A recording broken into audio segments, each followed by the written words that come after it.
10 days ago, he changed the face of Halloween podcast. Now I'm back, and with me, as always, is, of course, roommate Triss. And what movie are we talking today? Halloween 4, Return of Michael Myers, and Halloween 5, The Revenge of Michael Myers. What's the tagline for 5? I Revenge. didn't even bother. Is it just Revenge? No, The Revenge of Michael Myers. No, what's like the tagline for the movie? Oh. Does it say on the box? Let's look it up. Do you have a feeling they forgot to write? Do you know what it is? I don't know. It wasn't memorable. Take your best stab at guessing what it would be for Halloween 5, The Revenge of Michael Myers. I couldn't. I couldn't. Just tell me. He's back with a vengeance. The other one is Michael Lives, and this time they're ready.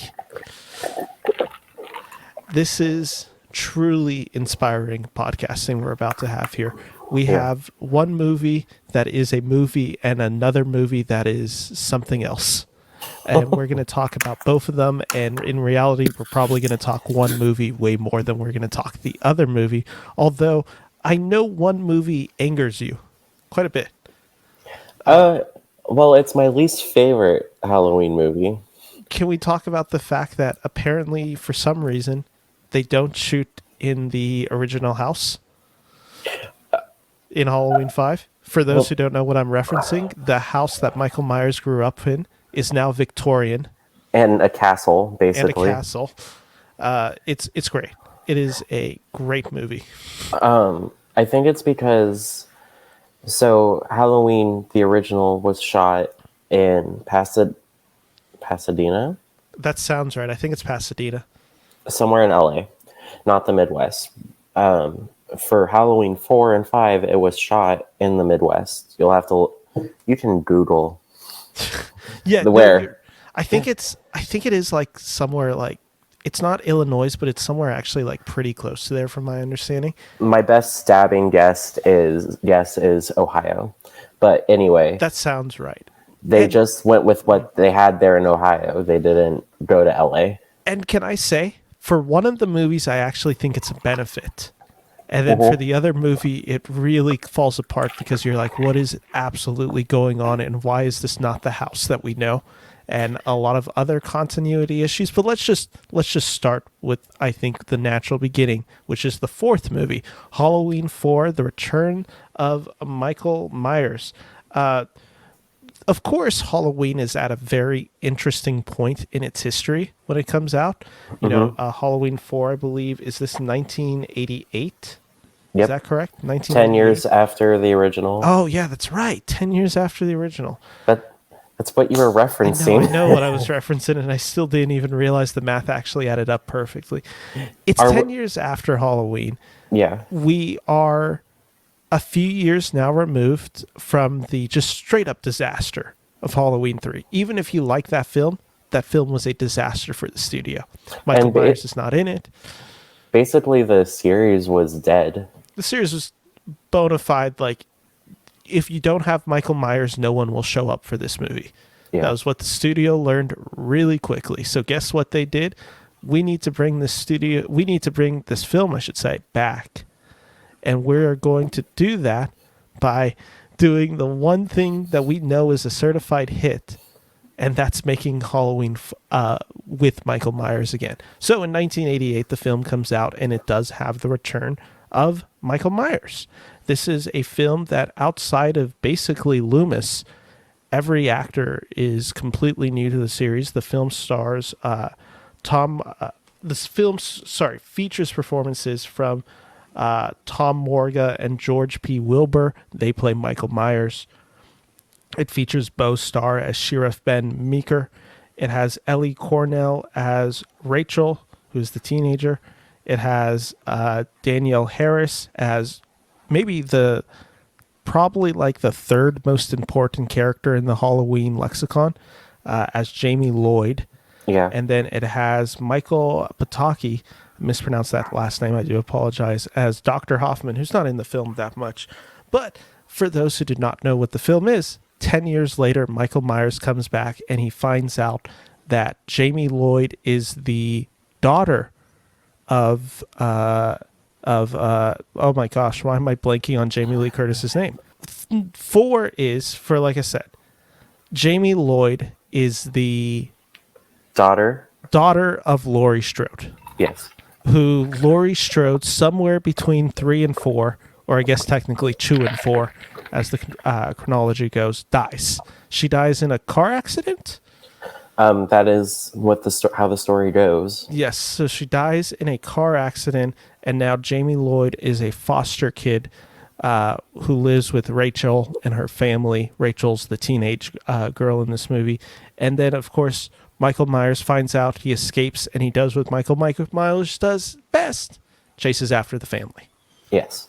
And that's the premise of the movie. That is essentially the premise of the movies. It's almost beat for beat at times, just straight up the first Halloween movie. It very much plays on the nostalgia of the very first Halloween movie. It seemingly just ignores everything Carpenter sets up. They're not worried about the tension. They're not worried about the pacing. They're worried about, like, what is popular right now in the 1980s in horror? Freddy and Jason. How can we make Michael Myers and this world feel much more like Freddy and Jason? Friday the 13th and Nightmare on Elm Street. So they have the idea, let's make Michael Myers much more like a Jason-type killer, much more violent, much more gory, just straight out, like, malicious, just in his executions. Very bloody film. And then let's have this film feel like the 1980s. This film feels like a 1980s product. It feels very of its time. These characters feel much more aligned with, let's say, the Nancy in Nightmare on Elm Street. Yeah. Like, that's what this film is. And they're much more aware. Like, they know at this point, they know who Michael Myers is. And one thing the film does differently is that there isn't such the town doesn't have to go through this point of figuring out what's going on. They get told and pretty much immediately react. Yes, this is the first film where we see people actually react to Michael. Now, you could argue maybe they don't do that fully, but that is what this film is. And like I said, it doesn't play like a typical Halloween 4 film. The director of Halloween 4, whose name I need to pull up real quick. Dwight Little. God, the fact that you knew that by heart scares me. The film is directed by Dwight H. Little. He is a guy, and this is a really interesting thing to be. He's the first one who is a fan of the Halloween series. He grows up watching the first Halloween film. This is now a guy. He's the first filmmaker to tackle Halloween purely as a fan. Of course, 2 and 3 have people who worked either closely with John Carpenter, who were inspired by John Carpenter. John Carpenter was producing or writing, or they're the film editors for John Carpenter. This film is just straight up, no, this is maybe at times our interpretation of John Carpenter, but this is what I want to see in the film. And often this film can feel very fanficky because of that. Yeah. And that might be some of the criticisms of this movie. It also is arguably the first original Halloween film not named Halloween 3. And let's just start with this. Do you like this movie?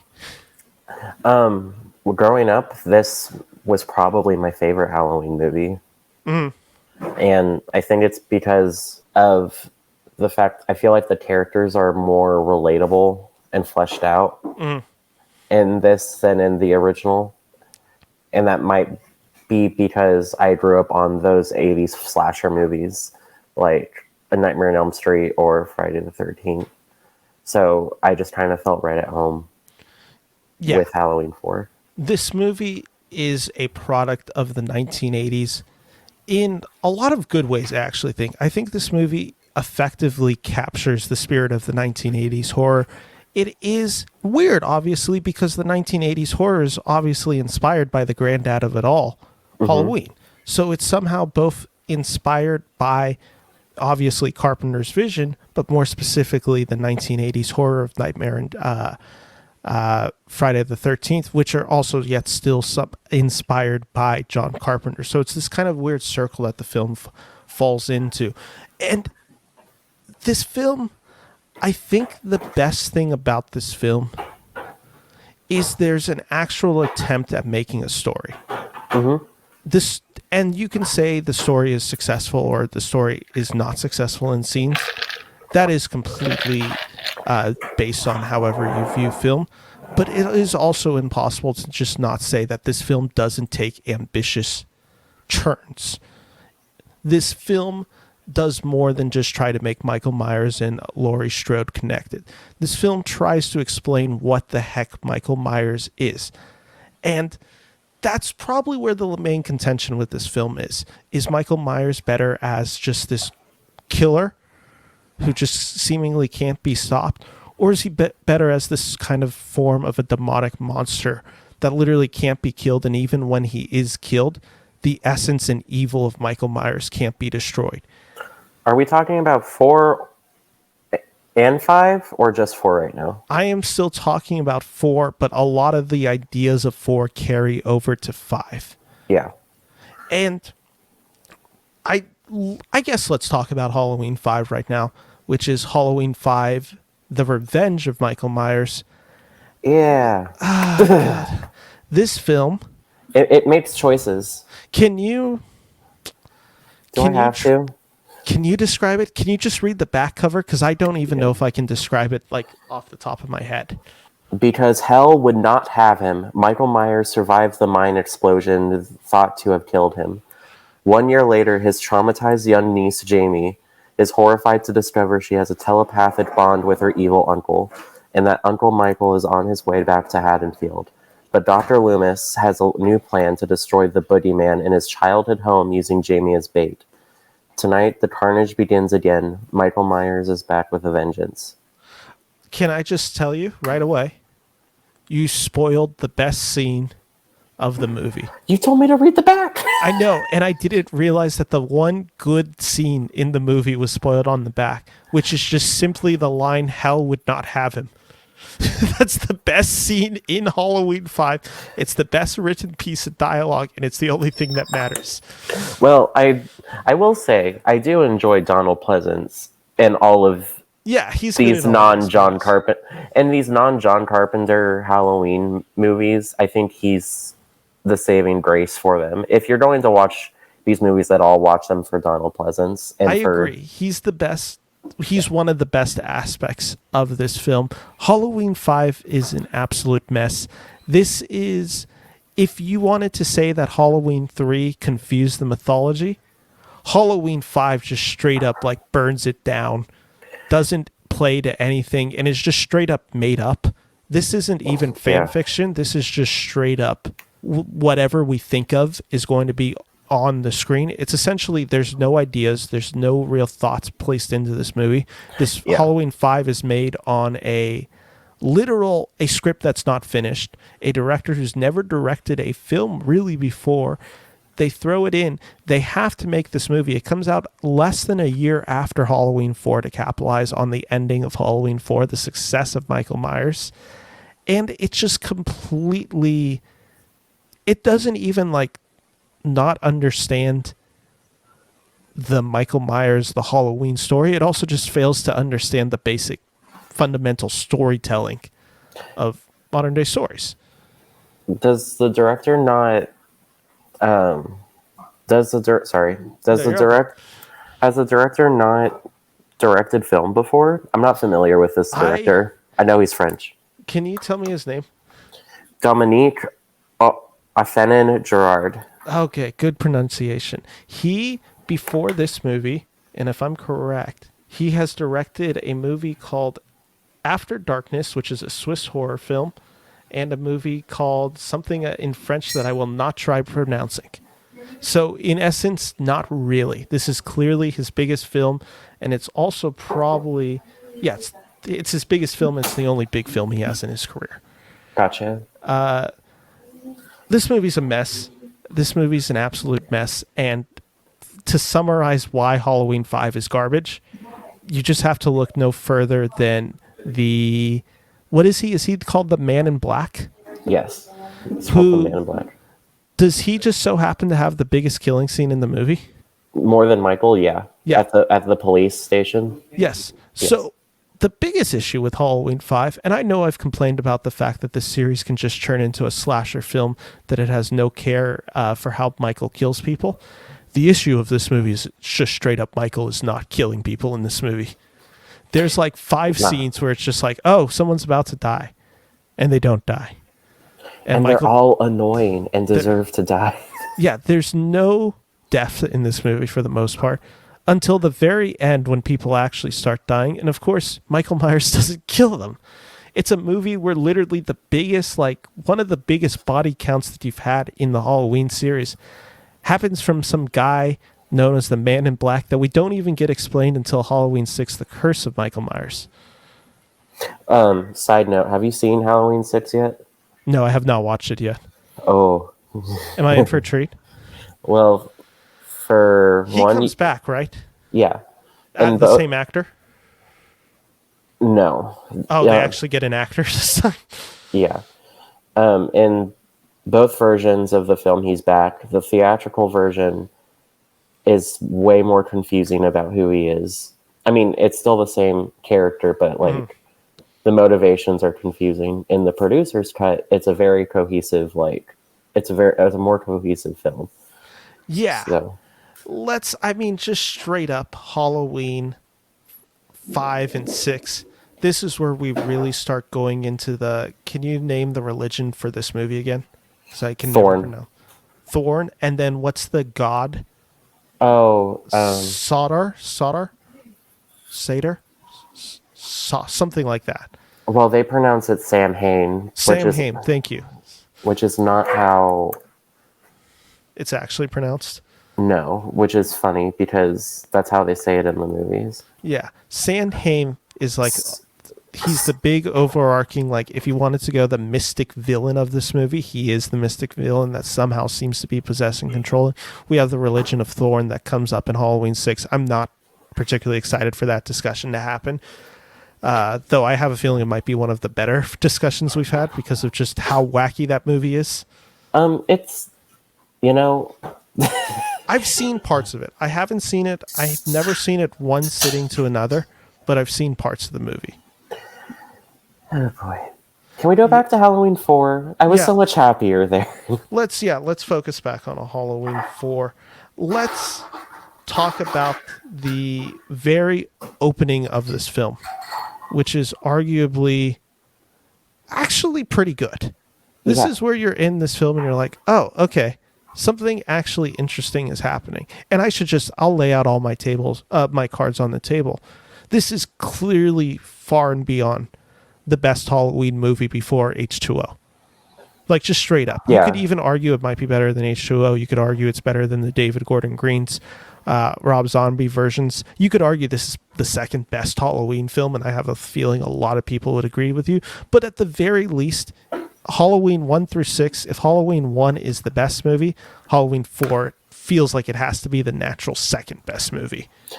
A lot of Halloween fans would agree with you. In fact, I would have agreed with you. Yes, so 10 years ago. Let's talk the very ominous open, which is all natural ambient sounds. It really sets the mood for this movie, and we get the moving of Michael. Mm-hmm. What I do love about this scene is the Band-Aid covered Michael. A part of me kind of wishes they stuck with instead of the mask. Instead of the mask, because the mask isn't great. The mask in this movie's rough. It's not as bad as the one in Halloween 5, but it is still just kind of rough. Whereas the bandaged look, I thought would have been pretty bold. I think they were just too afraid to steer too far away. And you know what? Like, my biggest issue with this mask isn't even how it looks around the face. It's too loose around the neck. It looks like a Halloween costume, which maybe is a little bit intentional because he buys it as a Halloween costume in a store. I have multiple issues with that scene. One, because I have that issue with the mask in Halloween 5. My issue with the mask in Halloween 4. Oh, wait. Yeah.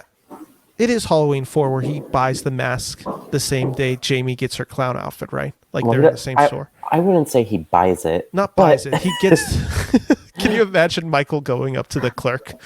it's like that scene in Batman and Robin where he has a Bat credit card. He pulls out the Myers credit card, Yeah. just swipes. Yeah, okay, you're right. He does buy the mask.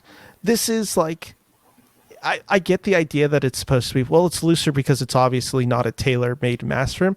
The issue is that just around the neck, it looks fake. It just looks bad. I will say, okay, so I've watched a couple documentaries on this movie. Mm-hmm. They did try to recreate the original mask by doing the William Shatner makeover thing. Mm-hmm. It's just they didn't do a good job. Isn't the story of this like they try to do the makeover because they find the old mask, but it's in horrible shape? Well, it's in horrible shape, and also they gave away the original mask to Dick Warlock, who was the shape in Halloween 2. Yeah, so they don't have the original mask. They have like a mask that is on set for one of those early movies, and then they don't know how to do anything else with it in the sense that like now they have this mask. It's basically maybe not unusable, but it's pretty disgusting from my understanding. I gotta imagine the smell on that mask was horrid. It would have been a choice though. Could you imagine? God, can you imagine being the actor who has to sit in there, that mask? That's true. But it's like the story. Do you know the story about the Texas Chainsaw Massacre Chew mask? No. So that mask, like, it's very much the similar story that I might even be confusing the two a little bit. But basically, when Texas Chainsaw Massacre 2 comes out, they're like, okay, let's get the mask from Texas Chainsaw Massacre, the first one. And it, like, at the time, it's like, I forgot, it's filmed somewhere in Texas, and there's the school that had possession of the mask. Mm-hmm. And, like, so they have all the Texas Chainsaw, like, props, around the school. I think it's some form of a college or some sort of theater school, whatever it is. So they have this all around, and then they're like, but the mask isn't on display. That's something you have to request to see type thing. Mm-hmm. So they're able to get a hold of the mask. And of course, like, it's not like the Texas Chainsaw 1 is on a huge budget. It's not like that mask is like particularly complicated. And 3, it's not like that mask was well preserved. The smell on that mask was supposedly horrid, like just straight up one of the worst things they'd ever smelled. Couldn't use it for the set. They basically have to recreate a mask. That's my understanding of the story. I've actually never seen Chainsaw Massacre or know anything. True? Yeah, it's true. I've never seen it. That shocks me. I figured at the very least you'd like the first one. I tried to watch the first one, but not a chainsaw guy. No, I think I fell asleep, and it's not because I was bored. It's because it was after a long day at school. Yeah, no, I think I've only seen the first and the newest one, maybe one of the 2001s. I don't particularly love them much either. Though the first one has its moments, but isn't that another horror series though, where there's like 3 remakes or whatever? Yes, because I think there's the original series. There's like a 2000s run, and then they just made a new one, though I think that's like technically a reboot sequel to the original one. Oh, I think it's bad. It's bad. It's horrible. I think I'm just gonna stick with my top 3. Yeah, which isn't even Jason. It's Scream. Yeah, Ghostface. Like I said, the mask on this film, to tie it all back into a poorly tied knot. It probably smells disgusting. Just straight up, I can't imagine how bad these masks smelled. They're not well kept. It's kind of crazy because now it's just like the idea of having a prop that you could use for a sequel not well kept is like crazy now. Mm-hmm.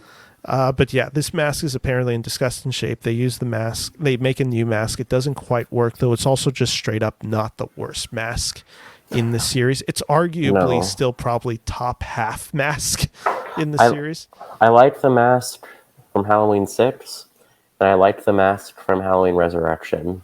I like obviously the first mask. Yes. Obviously. I'm talking about like the David Gordon Green mask. I like they're a little too dirty, like grimy, polished for me. Like they somehow both feel polished and dirty. Like it somehow feels both Hollywood and not. And I don't particularly like love that. That's how I feel about the Rob Zombie Halloween mask. Oh, we'll get to Rob Zombie soon enough.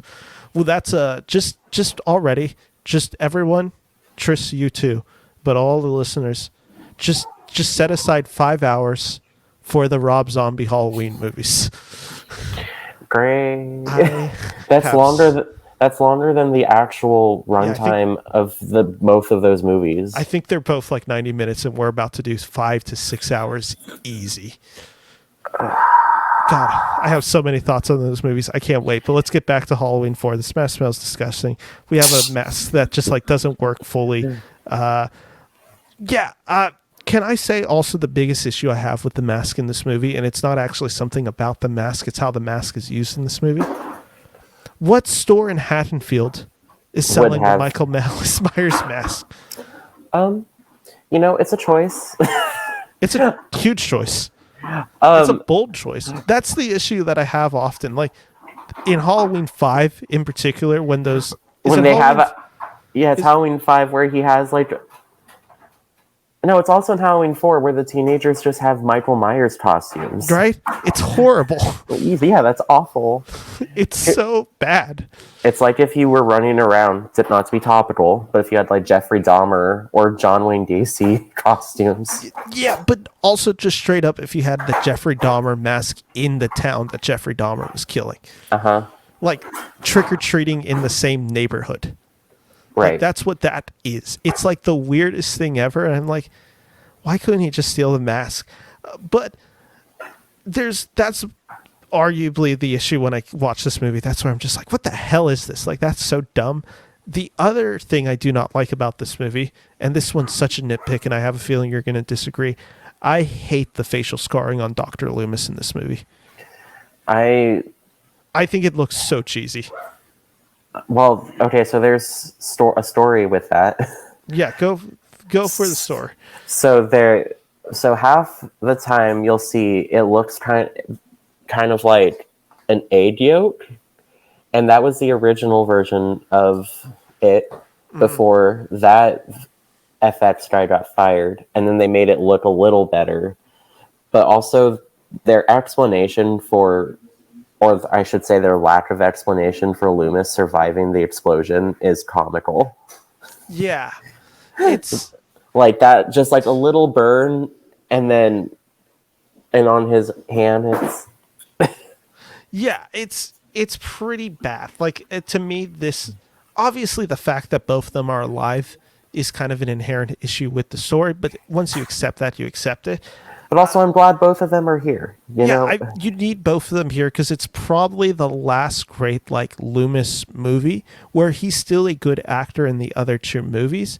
It's just that straight up Loomis actually has like a character motivation story in this, where 5 and 6 are just like they really like. There's no real story connected to Loomis anymore. It feels like the story goes above Loomis.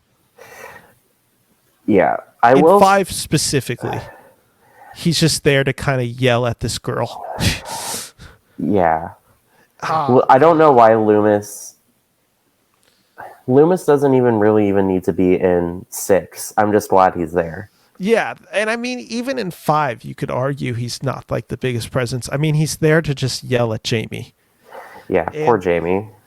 God, so let's talk about some of these scenes that really start off Halloween 4. There is... Oh, are we still at this portion of the movie? Yes, there are approximately 9 big like action set pieces, the kills if you call them. The first one of the earliest ones is the blood in the ambulance, which I believe is this the moving Michael scene? Yeah. There's too much blood on this ambulance. There is straight up like when he goes out of the ambulance, you see all the blood. I'm just like, I saw how you killed this guy. How is this ambulance covered in blood? I think they say in the movie they're ripped apart. Yeah, but at that point he then has to take the body and just be pushing it up against it. Anyway, No, it's I just think I think after we are shown that, he rips them apart. oh, and then like okay, and then blood's getting everywhere. Yeah, It's yeah, that's one of the nitpicks I have. But then like let's talk about one of the next big one, which is actually one of my favorite moments in the movie. It's when Michael kills the mechanic and Michael yeah, stares at Loomis through the window and finds the body impaled with hooks. uh-huh. That's legitimately a really well done tension scene, and it's this understanding again of what the slasher genre is. It's supposed to be kind of shocking, provocative, while also giving you a bit of tension, and that's what this thing does. Halloween 4 is not a particularly scary movie, I would say, by any means, but there No. are some like good, like kind of just effed up imagery, and this is one of them. The hooks is pretty graphic, and then this is of course where it's just like where I say that this film plays to nostalgia. The scene where Loomis and Michael face off for the first time is pretty awesome, where they're Yeah, just both staring at each other. yeah, I agree. I really like that sequence. And again, I I kind of wish we kept the look of him bandaged because I think it's kind of menacing. Agreed. Can we talk about something that's aged really well What? in this movie? 1980s bullying. Yeah. This is great. The Jamie's uncle is the boogeyman is one of the most specific taunts that I've ever heard thrown at a movie. And I also just a really effed up taunt to be throwing at a child.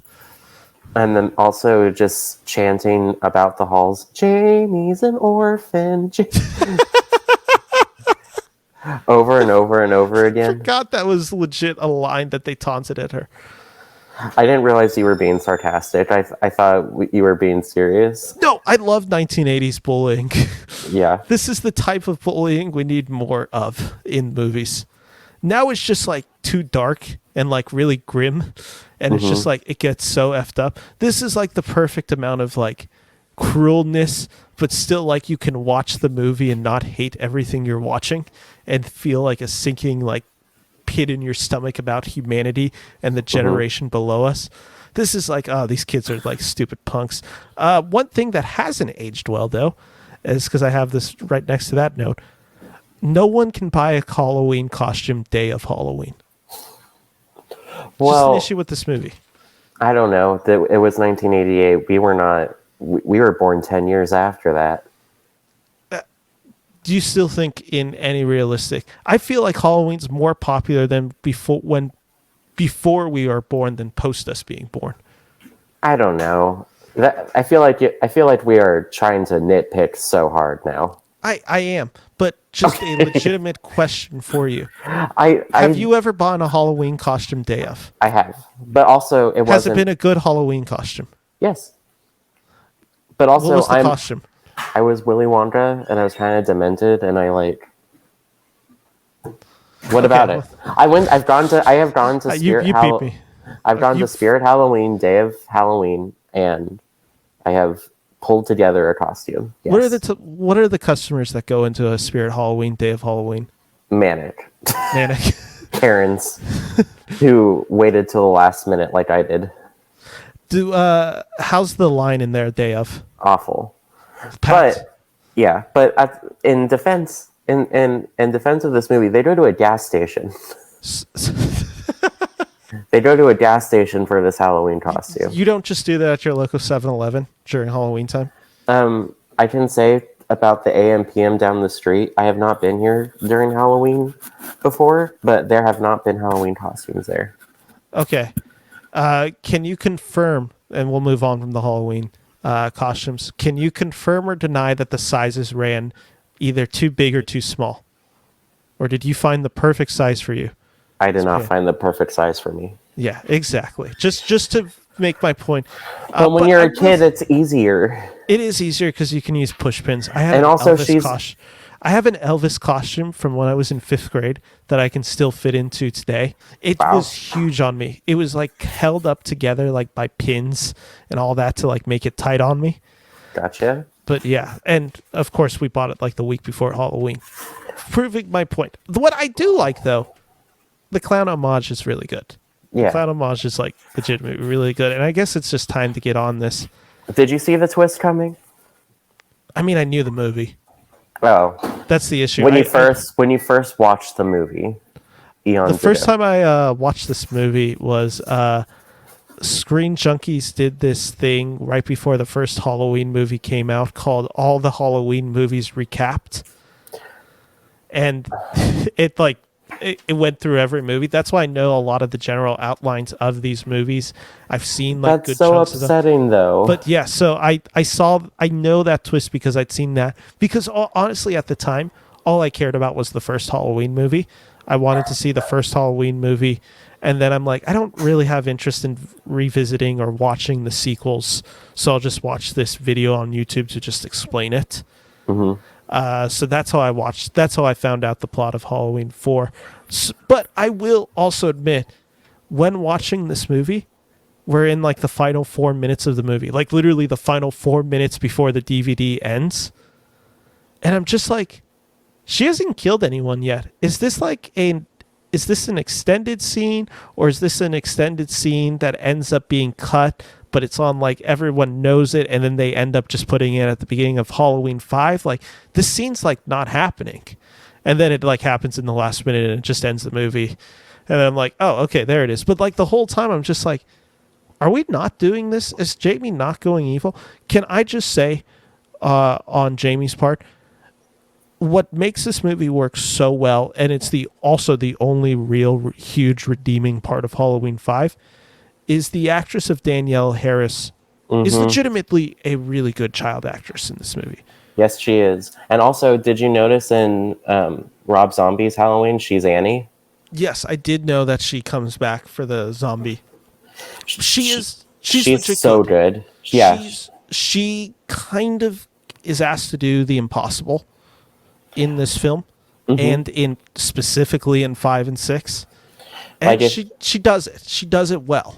it could have gone so wrong with a child, and we first have to buy the fact that Jamie Lee Curtis isn't going to be here, and that she's killed off screen, no less, in a car accident, and that our new main character is a child.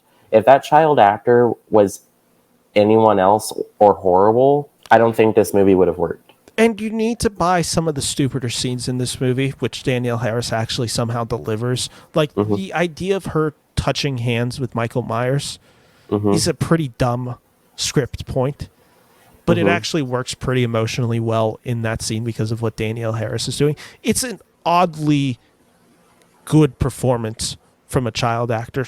And I, not to discredit anyone else in the movie, I think the actress of Ellie Cornell, who plays Rachel, actually is also giving a legitimately good performance in this movie that just so happens to help everything. I think from a top to bottom, this film actually has good performances. I think the sheriff played by Bo Starr Hmm. is like a good supporting character. They're all like interesting enough characters that, yes, are they obviously cliched? Of course they are.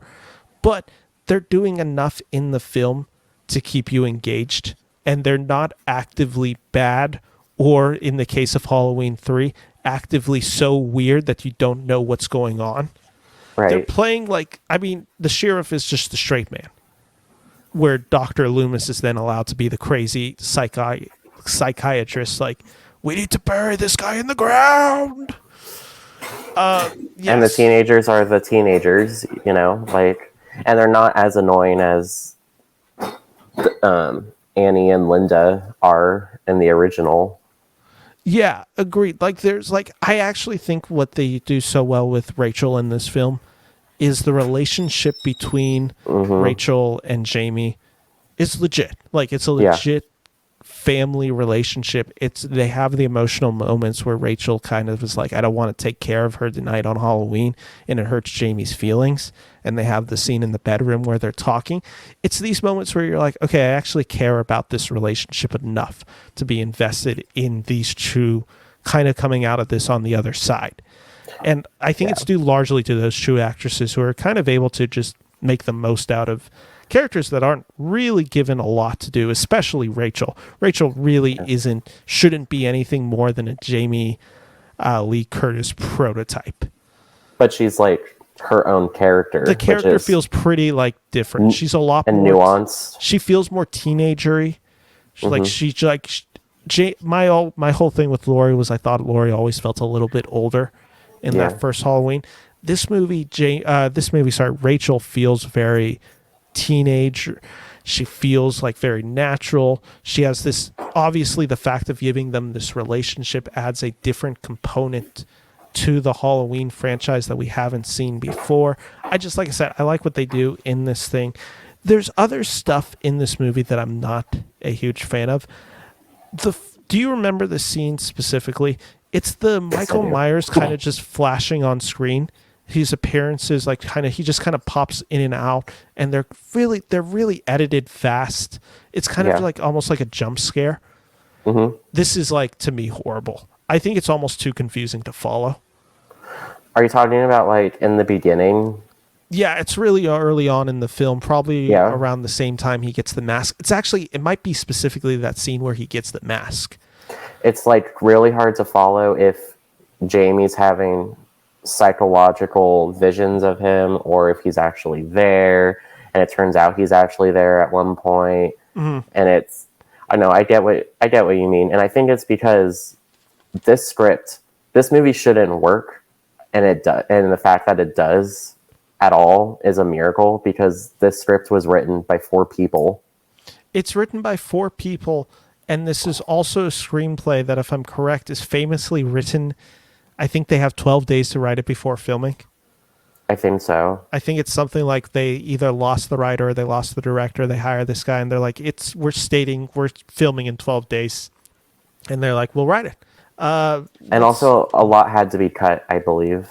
Yeah, this movie is kind of notorious for some of the editing choices, which I think become clear as the film goes on. There's scenes in there that you just kind of feel like, is that either rewrite, is this reworked, is this reshot, or is this a script/studio note in there? Let's talk about one of the flourishes of this film, and this is the only scene where I think they try to pay homage to Michael Myers. Sorry, specifically John Carpenter, directly John Carpenter's interpretation of the Michael Myers character. There's a POV shot in this movie where we're following Michael. It is clunky. It straight up like looks bad. The issue with it that I had, and you might have not noticed it, but it's when you walk in, his head is always leaning left. It's the same shot of his hand. It's like, it doesn't feel like the camera actually like is following anything. It just feels like it's almost like stationary to this guy that's like leaning. Do you know what scene I'm talking about? Yeah, I know what scene you're talking. When he's like searching their house. When he's searching the house. And like fondling the photos. Yeah, it just straight up looks bad. It's the only time that I really think this director tries to emulate Carpenter, and I'm glad this is the only time he ever tries to do it. I mean, I think he also tries to do it and successfully does it with Jamie's POV shot.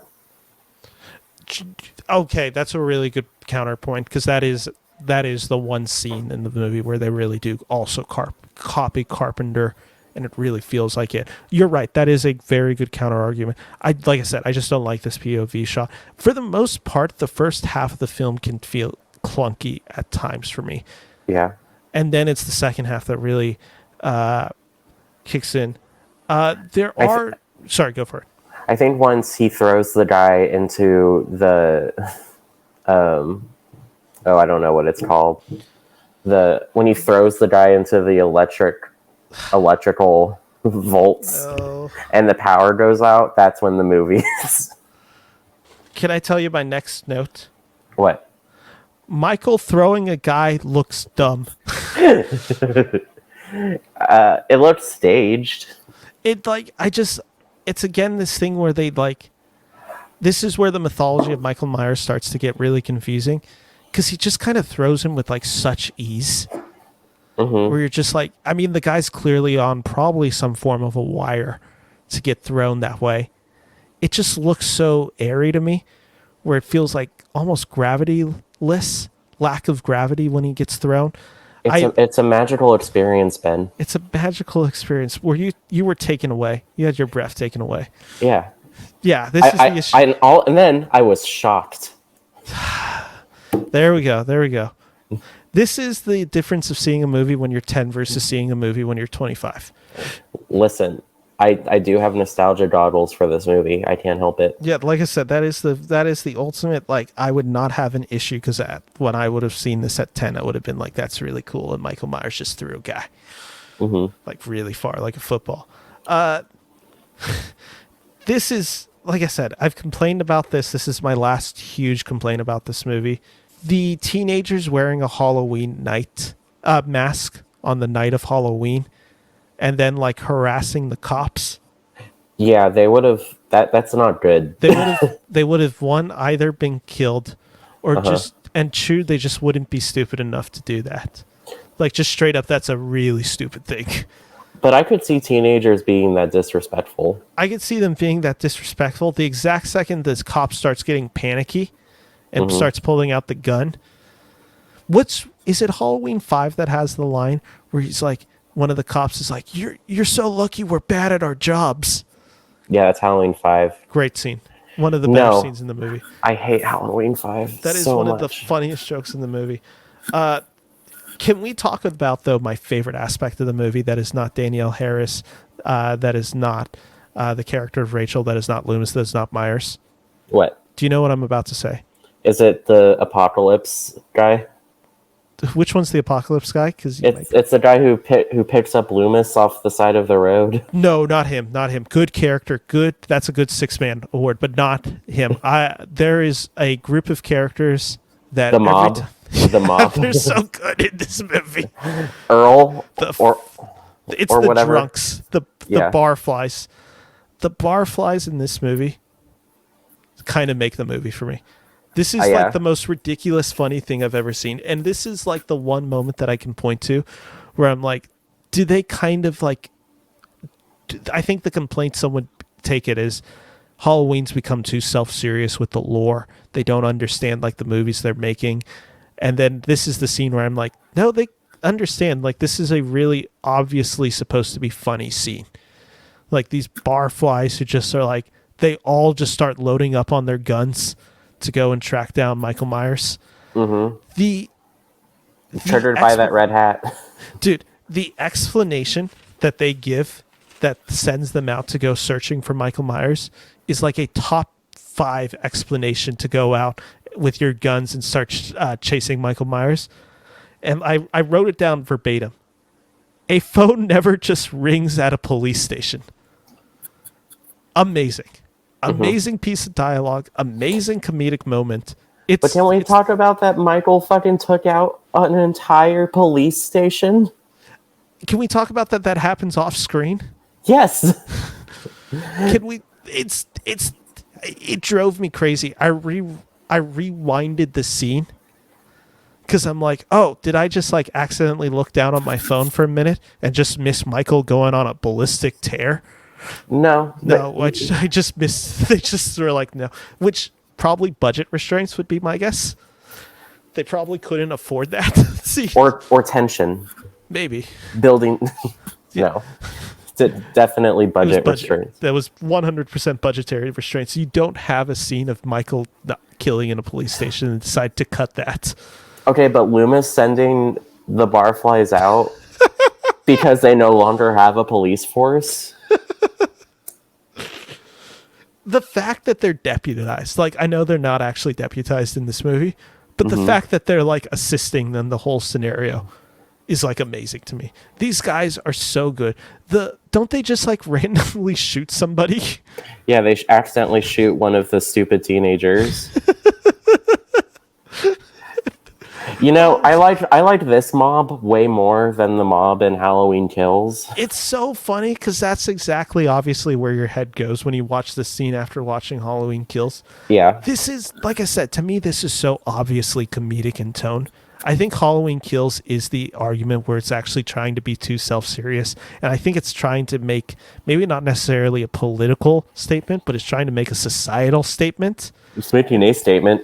And it doesn't work. This movie is just like, how freaking funny would it be if we just had some barflies like running around causing issues throughout the film? It's a really good touch. It's like I said, it's one of my favorite things. God, yeah, the firing squad scene that they all just all line up is amazing. The old guy with a red hat is just like, I'm triggered by that red hat. I know, dude. It's you can't unsee it when you now in 2022. But he's so good. The fact that they just the fact that they just killed this guy named Ted is just chef's kiss. Fantastic. They're, like I said, they're my favorite aspect of the movie outside of the main performers. Let's talk about the boyfriend.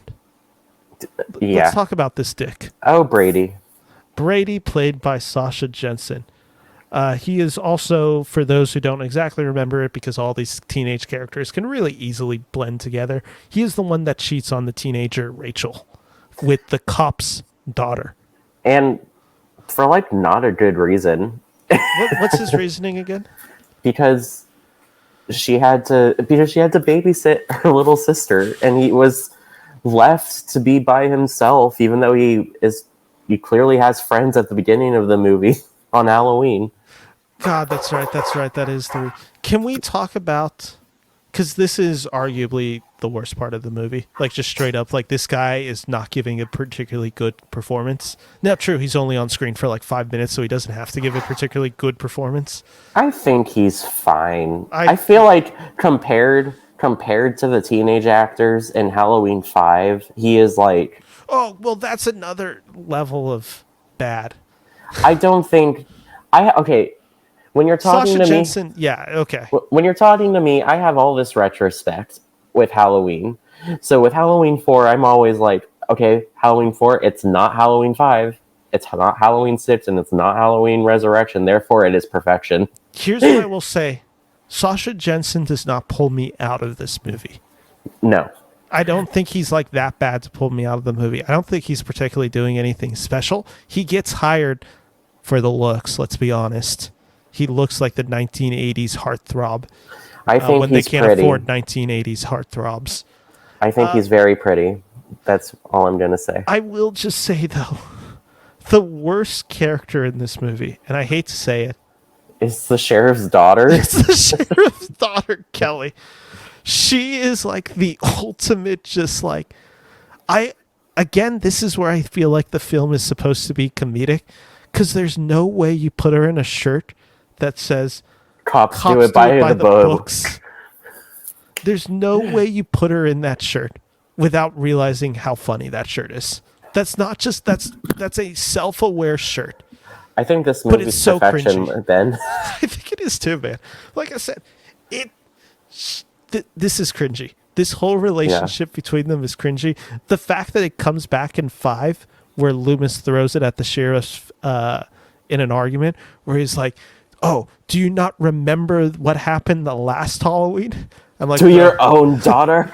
I'm like, bro, his daughter kind of got killed in their house. I'm sure that's they remembered. Listen, I don't want to say she's bad in the film. I think the character is just horribly underwritten and has no real substance to play. And I mean, it's kind of useful. My biggest issue with the story beat in this like kind of second act to third act, I don't understand why the sheriff's daughter, Kelly, is like fighting with Rachel. Like, just straight up, they're bickering about the boyfriend. I'm like, okay, everyone realizes the situation of Michael Myers.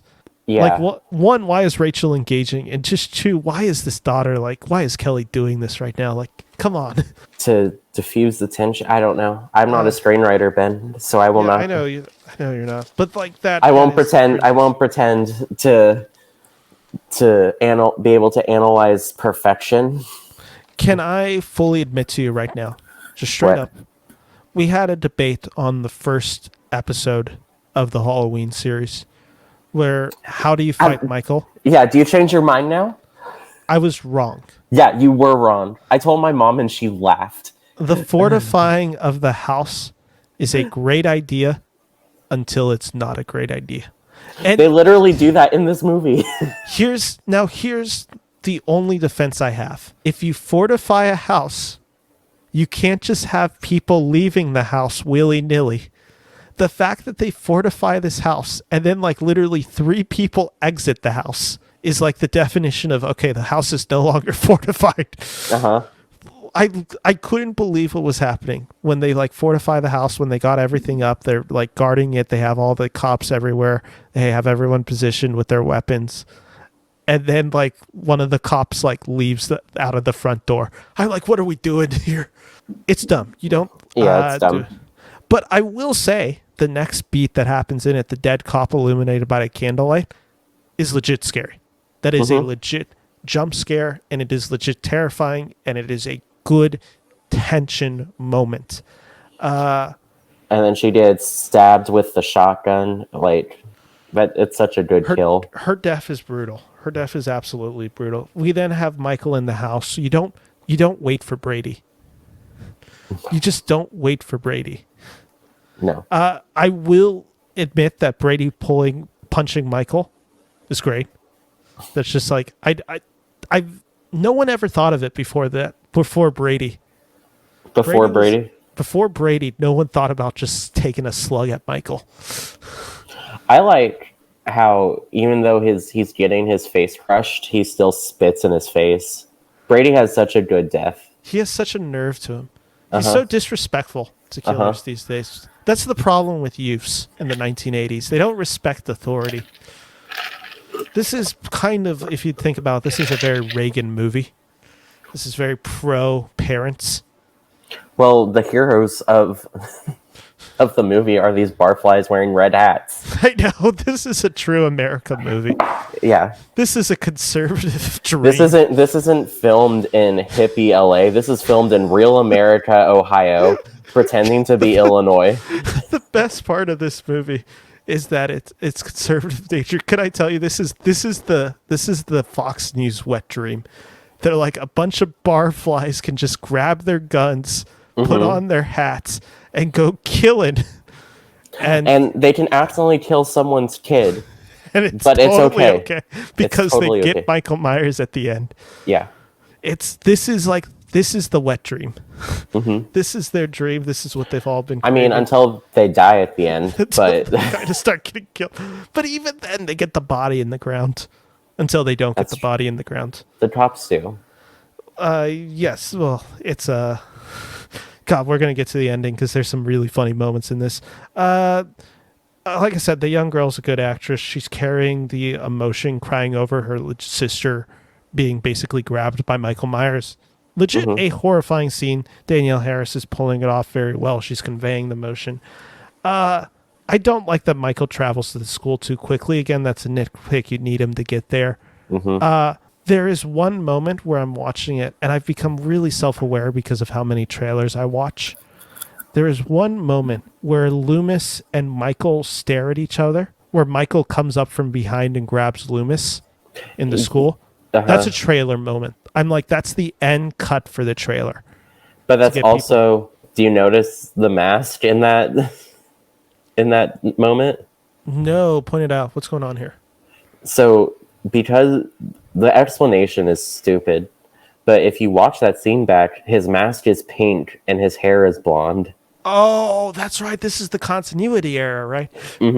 Oh, that's right. And we don't know why. No one noticed this. They say everyone was tired in the late night when they were filming, and I'm like, that's a bad excuse. That is a bad excuse for this mess up. Is this the same movie where he's blonde all of a sudden for like one scene? Yeah, this is the scene I'm talking about. Okay, that is the scene. Okay, yeah, because I do remember that where I'm just like, Michael's blonde right now? Do you know Michael has 50% more fun in that scene? Well, he throws his daughter out the window. Yeah. That's pretty fun. Yeah, and gentlemen prefer a blonde. I think that's the Marilyn Monroe movie. This is what happens when we record at 10 p.m. and I really don't have a lot of Is it 10 p.m.? It's 10 p.m. So we'll start wrapping this up. We get to the highway scene. We still have Halloween 5 to really go through. So. Yeah, I know. And I'm just going to kind of let you rant on that one. We get to the highway scene. This is where the barfly vigilantes come back. The only mistake they make in the movie, They have one thing. They have a perfectly pulled out plan. They know exactly what they're doing. These guys are professionals. They probably fought in Vietnam. They're probably actually American heroes and heroes in this movie. The one mistake they know, and this is a mistake that no proud Illinois barfly who is a hunting Michael Myers would make. They talk via radio that can be heard. They communicate via radio. That's a huge mistake. Michael can hear that. You got to go silent. You got to go dark. You know, I've never thought about that before. They got to go dark, right? I guess you're right. They have to go dark. They're alerting. I get it. I get that you're getting the cavalry. I get that you're getting the boys back in town. The fact that they're also all probably drunk is another amazing scene. That they're all just driving. Like I said, this is a dream. This is a fantasy movie. Mm-hmm. It's so good. Perfection. Is it fair to say that Michael hanging onto the car is maybe the most laughable scene possibly all of Halloween, minus Busta Rhymes kicking him? I wouldn't say it's laughable. I just say it's hard to believe. It's pretty funny when he pops out of the car and you're just like, oh, it's Michael hanging on. One, how long was he hanging on? That entire time. It's like 15, 20 like, how minutes. did no one see him? Like, there's cars that pass him. Like, what did those police, what did the state officers think when they drove past? And they're like, is that Michael? I don't know. I don't have the answers. See, this are the things that you think of when you're at work watching a movie. Yeah. The death scene of Michael Myers.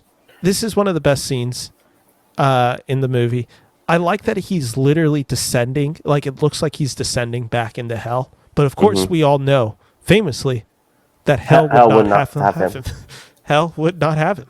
I mean, it's like, it's kind of the thesis of Halloween 5. Hell would not have him. But yeah, it's a great scene. And now I think this is probably where we should start wrapping up the conversation for Halloween 4. Yeah, nothing else happens in this movie, right? Michael dies, the end, happy ending, right? Yeah.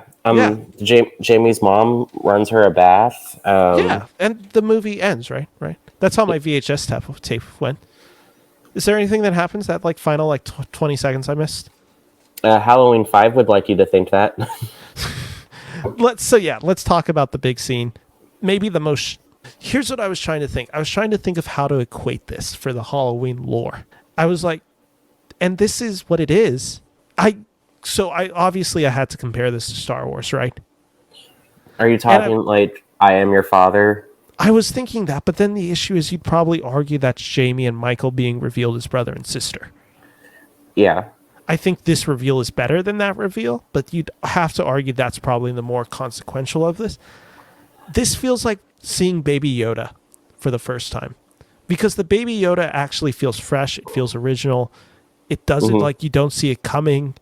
Like it really turns our understanding of Star Wars on its head when we see a Baby Yoda. When we see Grogu for the first time. So when I watched this movie for this review, my sister watched it with me and she had never seen it before. And when the POV shots started happening, she was like, I knew Michael didn't die. Look, now he's going to kill the mom. And then when it's revealed that it's Jamie, she was like, and I was like, oh, thrilling. And I wish I filmed it, but I was like, yes. This is like the ending that you like. I can't imagine getting to see this in the theaters. I know some people call it hokey. I actually think it works really well. I liked it too. So well due to Donald Pleasance in this scene. He almost shoots her. He like goes to shoot her. He gets so triggered so quickly when this scene happens. It's kind of the perfect reaction, because he's like at this moment where he thinks it's all good, it's all done, everything's fine. And then obviously Michael Myers comes back, reincarnated in the form of this little girl. And it is like the perfect reaction. Him just screaming, no, no, no, just crying his head off. It's a haunting ending. Like, it might be the most disturbing ending of any Halloween film. Just straight up, like, it's just so unnerving, and it's largely due to the performances. And it, like I said, it kind of sets up this whole new arc, which the issue is 5 kind of undermines this arc or this plot point. Not even Yeah, undermines it, but it's just like it the goes in a idea of direct. Jamie like becomes Michael Myers is far more interesting than what happens in Halloween 5, where it's just like, oh, Jamie is like seems to have this weird telecommunicative relationship with Michael, but she's also still the sweet girl. I mean, it almost feels Exorcist in its design, where it's just like, oh, she's she's Linda Blair, I and think she's it's also a. like a demon half the time. I equate Jamie in Halloween 5 to all of the Rise of Skywalker undoing The Last Jedi, That's actually a really good comp. because it would have been interesting to have Jamie be the new Michael Myers, but the studio needs Michael Myers to be the killer. So it's the lazy, safe option. Yeah, agreed. Because, like I said, Jamie should be the villain in And she's 5 and not. 6. And she's very much not. She's, like I said, she's a good actress in those movies. A lot of the stuff that works in 5 and 6 are because of her. She's She not in should be 6. the villain. Sorry, you're right. 5. Just 5. Let's jump over real quick, because I'm not doing this category. I'm not giving Halloween 5 the honor of this category. Favorite kills in Halloween 4. There's 9 scenes of kills in them. So let me just list them down. There is the ambulance kill at the beginning, the EMT, who gets a thumb through his head, really painful way. There is the jumpsuit mechanic worker with the hooks. There is the grocery store cashier who is killed off screen. There is the construction worker, favorite of yours, who is electrocuted. It's not one of my favorites. There's it's your favorite. It's not, but okay. I heard this is like your dream. Like, that's how you want to go out. Is thrown by Michael Myers across a football field.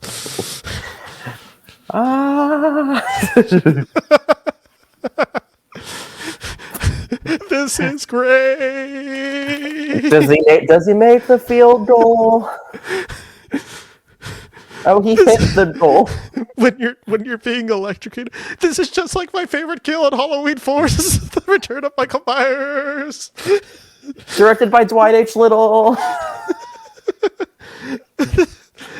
There's number 5, which is the police station. What happens completely off screen.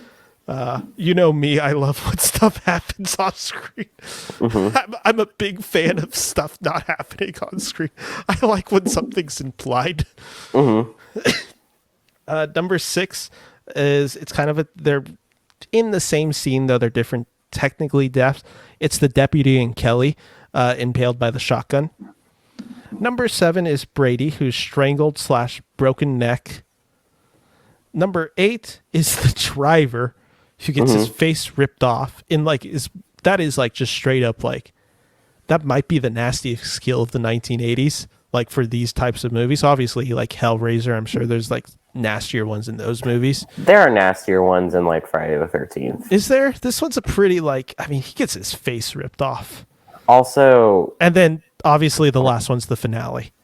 You could count Michael's death. I don't count it because of what's about to happen in Halloween 5. Well, I was going to count. Okay, count it, because we did this the same. We had the same issue in Halloween 1, where I'm like, I can't count Michael Myers' death in the first one. I can count it in the second one because that was supposed to be the conclusive ending. Okay, fine. I won't count him. No, you can count it. It's totally okay, fair but we can't. But we can't count the mom at the end, because she doesn't die in Halloween. She's not dead in Halloween 5. Can I make the compromise that you can count Michael Myers being killed if I'm allowed to count the finale? Yes. Okay, I will 100% count this. So let's do our 3 favorites. Let's just straight up take out. There's 9 of them. I think there's a few we can take out. I am taking off the police station. Any off-screen one. The off-screen ones. So the grocery store cashier. Yeah. Is off, and the police station is off. Personally, I think the mechanic worker, I think we need to have it in consideration. Oh, we're like making a legit ranking here. Yeah, I Okay. think we need to have in consideration. Do you agree? Sure. He's not in my top 3, but I I like. think let's consider him. What about the Okay. ambulance? No. Yeah, okay. I don't have the ambulance either being in my top 3. The construction worker electrocuted. No. And I'm sure. You sure? I am sure. Okay, I'll take it off too because there was a part of me that just wanted to. But okay, the deputy and Kelly impaled by the shotgun. Keep it. I would keep it as well. I don't know if it's where it is. Brady strangled / broken neck. That was my number 3, but I think it might be on my list too, so let's keep it on.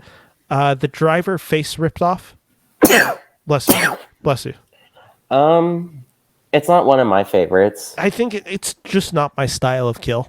Yeah. It's like a little too gory and just like abrasive for my style. That's a really Rob Zombie precursor. Mm-hmm. God, I can't wait for Rob Zombie. So I'll take it off. I'm adding a kill that we forgot. What? We have to include the death of our boy Ted. No, I knew you were going to do this. We're adding Ted. So he's on the list. And now. we're taking off Ted. We're taking off Ted. Ted is being listed as considered. No. Considered. Honorable mention. Honorable No. mention. I will No. not go any less than honorable mention. He's in the top 5. It's your video. So I guess we're going to have to. He's in the top 5. He doesn't need to be in the top 3. So we have Michael Myers' death. And then we have the finale. Which was my number 1. And my number 1 is the finale of Jamie stabbing her mom. And my number 2 was the Kelly and deputy death. Okay, so I'll tell you what mine's was. Okay. I had the finale, the mechanic worker with the hooks, and then I had the impaled by a shotgun Kelly one. Those would be my 3. I had... But I would be fine if Michael Myers or Ted made it onto the list. I had Brady, Yeah. Kelly and the deputy, and Michael. You don't put the finale on there? No. Is it just because you know they're going to survive the next movie? Mainly because we don't see it. 2, I'm not... It's like a 6-year-old covered in blood in a clown costume. And it's like the most iconic scene in the Halloween series not named the first movie. Okay, fine. I'll take... Because I'm weak. I take Brady off and I put the finale on. Okay, perfect. And Ted is number 1. No.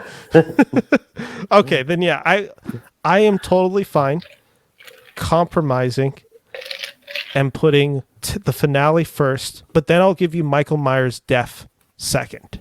Okay. And then do you want Brady or the Kelly death? The Kelly death is kind of a 2-for-1, so... And also more bang for your buck. Yeah, and also I really wanted her to die. Okay, so it's a satisfying kill. So our kills are the finale, Michael Myers, and Kelly impaled by the shotgun. Those are our 3 favorite kills, and we are not doing this for Halloween 5 because literally there's like no kills in this movie except when there's a few of them, and Well, they're all pretty lame. Yeah. Okay, I don't have any real thoughts on Halloween 5. This is a movie that it should be really important to note that hell would not have Michael Myers, and that is like really important to note. I think that's the most important thing about this movie. It's the best line in this movie. It's maybe the best line Donald has delivered in any of these movies. And that's kind of where my praise stops. Though I do think Danielle Harris is actually quite good in this movie as well. But what bothers, when I watched Halloween 5, Hell Would Not Have Him, whatever this movie's subtitle is. When I watched this movie, I was kind of more indifferent to this movie than I was angry at this movie. I texted you right after I finished watching this movie. You're like, I dislike this movie. Yeah. I straight up like have a lot of issues with this movie. This movie at times angers me. And I'm like, that's interesting because I just had a nothing reaction. It's definitely the least favorite of the five we've seen so far. Yeah, it's the least favorite of the five we've seen so far. And I was just like, but I'm also like, I don't really care to think about this movie. What angers you? Okay, so I'm gonna be like all over the place because I didn't There's prepare no, like a script. neither did they. Yeah, that was good. Quite literally, they did yeah. not prepare. Strip. So Rachel is this badass teenager protector Oh, survivor in okay, yeah. Halloween 4. I will totally give you this is my biggest issue with the movie too. In Halloween 5, she is reduced to a dumbass And killed really quickly. and killed really quickly. And then basically who replaces her is Tina, who I don't think is as annoying as the Halloween fandom makes her out to be. However, she's still annoying. She's very annoying in this movie. I find her friends even more annoying, Her especially friends are horrible. the blonde pair. And can we just remind, also to help me get my head straight, Tina is like the friend of Rachel, Yeah. who visits Jamie in the with hospital. the dog. Mm-hmm. Okay, yeah, and she's kind of this like not klutz. She feels very not. What's the right word to describe her? She's like not. She's not dumb, but she's like very happy-go-lucky. Like she feels dumb is not the right word. I'm trying. Ignorance is bliss. She's kind of the. I don't like to make this comparison. Why are you trying to analyze this character? No, I'm trying to figure out how to describe this character like in a nice way, but essentially, I don't even think she's blonde in this movie, but she kind of plays the dumb blonde stereotype, right? Like she's just like, kind of this like really attractive, but like no substance after that, has no real personality. Like it's just a weird character. She's like not a weird character. It's just a underwritten character. She's chaos for the sake of chaos and puts herself into trouble because she doesn't want to deal with any of it. She is the character that the 1980s, like, because again, this film's made in 1989. Her character is kind of the representation of all of the sex comedies, like the teenage sex comedies of the 1980s. She's kind of the girl they're always going after. Like she's that type of stereotype in this film is how I would describe it, if that makes sense. I just don't like her. Yeah. And I don't like her friends. And moving to Michael, he's no longer a burn victim. There's one shot where he has burns on his hand, but he takes his mask off and he has hair and he's like a normal person. Can we talk about how stupid it is that apparently he slept for a year? I was getting to that. Okay, sorry, go. I'm going to move I'm going to move the microphone. And it's the Hermit Frankenstein portion of the beginning is nonsensical at best and just plain stupid at worst. And did I already mention his mask is awful? Also, yes. Okay, well, him not killing these teenagers him stalking these teenagers at all has nothing to do with his like modem to kill his family. So why are we following them? Why are we following these teenagers, Michael?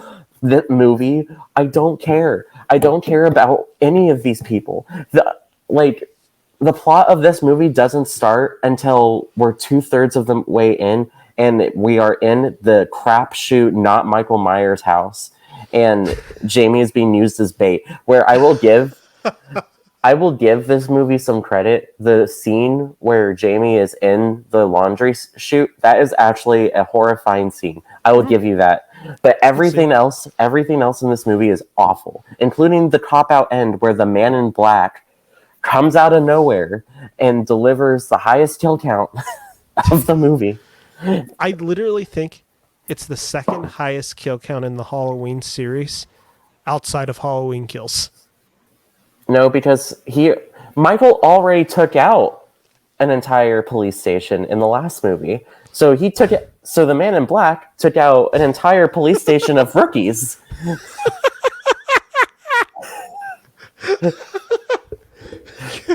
Hey, this is our first week on the job. This movie, I never thought about that. The idea that these guys, and then the just two, like literally like the cops a year later who didn't die / are probably the new recruits. the two cops that we follow throughout the movie, their sound cue are clown shoes. This movie is not good. It's not good. It causes me so much anger having to watch this movie. They are the only two characters in this movie that are introduced that I find like something to grasp onto. Not because these characters are particularly well interesting. These characters are just so overabundantly dumb that it's kind of just entertaining. And like the fact that they're so self-referential, it almost at times feels like these performers know how dumb the story is, and they're kind of embracing it in their comedy. And like I said, the scene where they're just like, "You're lucky, you're so lucky we're bad at our job." It's like legitimately a funny laugh line. I have a feeling it was improvised. Possibly. Probably because the whole movie was improvised. But yeah, this movie is an absolute disaster. But again, like I understand why you're calling it a disaster, I should say. Again, I kind of just felt nothing watching this movie. I will say, if you're not paying close attention, the Man in Black thing at the end is like the weirdest non sequitur that you don't realize actually happens. And then you're like, wait, what happened? And you realize it's like this guy called the Man in Black just apparently kills everybody. And sets Michael free. I don't like the stuff with Jamie in the sense that they're using her as bait. I don't like this weird telepathic connection her and Michael have. It's such a cop-out. It's such a cop-out. This movie, I always compare it to the other Halloween films. If Halloween 4 is kind of trying to be more of a slasher film and not Carpenter, if Halloween 3 is trying to follow the ideas of what Carpenter is interested in, and if Halloween 2 is a guy trying to chase but not be Carpenter, this movie is actually not interested in any of those ideas. This movie is straight up saw The Exorcist and was like, this is the movie I want to make. I want to make The Exorcist, but have Michael Myers. You're giving this movie too much credit. You are. I don't even think he's seen The Exorcist, because The Exorcist is at least good. He's French. Okay, but the French see The Exorcist. It's much more even if they went full Exorcist with Jamie, that'd be interesting. No, I agree. They don't go full, but I think there are some inspirations. The scenes where she's kind of being possessed feel very, like I said, taken from the idea of what The Exorcist is with that main young girl character. The issue is, of course, the fact that Michael Myers comes back because, of course, as we famously know, hell would not have him. And it's just like, you know, I get why Satan would reject Michael Myers. But the issue is the studio should have rejected Michael Myers. They should have said, you know what, the fourth one was such a big success. But of course, they're still scared about 3. They're still only like 6 years removed from Halloween 3 Season of the Witch. And they're like, well, we can't have like not feature Michael Myers in this movie. It's just box office suicide. But they don't trust the fact that 4 makes a ton of money, that fans seem to really enjoy this movie. And thus they have to bring back a character that is essentially useless in this movie. And of course, on top of that, they do the worst thing that you can do for a screenplay is over-explain the screenplay. Over-explaining the screenplay often leads to the worst results. And in this case, that's what it is. This movie is just so needlessly convoluted. Everything with the Man in Black is a non sequitur until it's not. Like, quite literally, that's how it all feels. The Michael Myers stuff is just rushed. The whole fact that he's been asleep in a cage, or not a cage, in a barn. I call it the Hermit and Frankenstein portion of the movie. That's a mess. Everything about this movie. I mean, even like the weird stuff where like the kills aren't satisfying because there's not enough of them. This is the one. Is this the movie that uses like 3 pitchfork kills?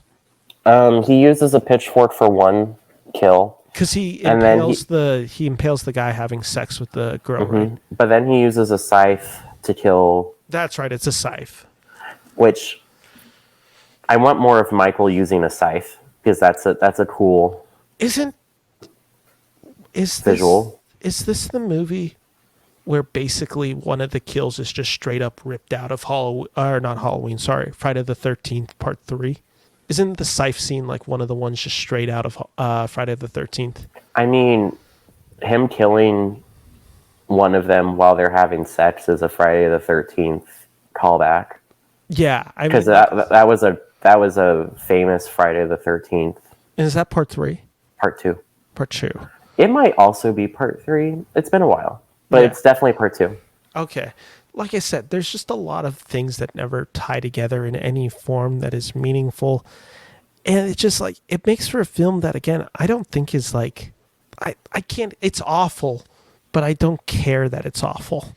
Like, that's how I felt. I felt indifferent when I saw this movie, where I just like sat it and I'm like, okay, movie's an hour and a half. I watched it. Whatever. I'll watch Resurrection now. I take Resurrection over this movie.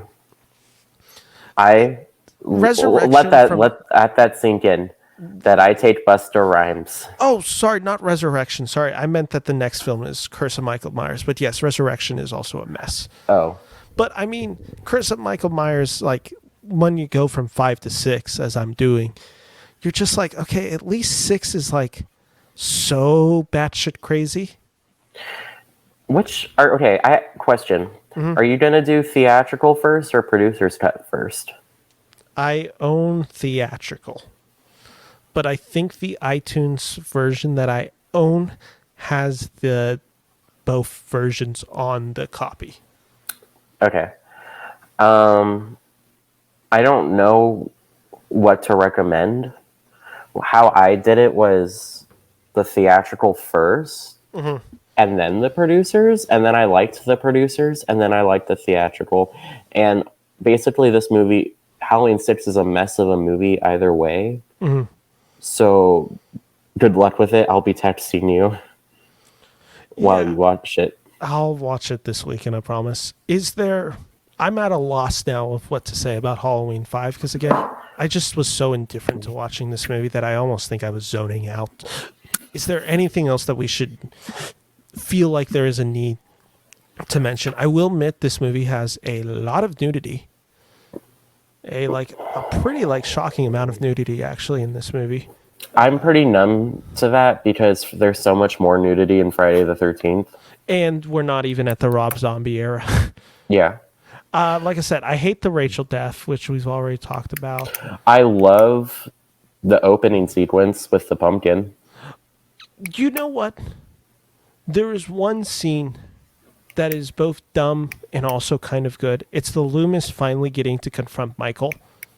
The metal chain that he uses basically to trap Michael is actually like an okay scene. I do like that. And then he has a stroke. Yeah, the steel net is cool. I don't like that he's using a tranquilizer gun.